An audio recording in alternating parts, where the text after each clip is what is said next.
اعوذ باللہ من الشیطان الرجیم۔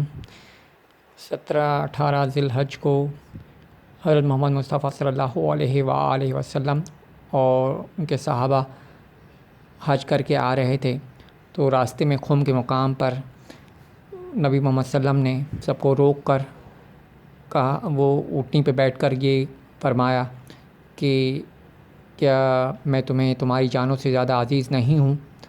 تو سب نے کہا جی یا رسول اللہ۔ پھر نبی محمد صلی اللہ علیہ وسلم نے حضرت علی علیہ السلام کا ہاتھ پکڑ کر فضا میں بلند کیا اور فرمایا، جس کا میں مولا ہوں اس کا علی مولا ہیں۔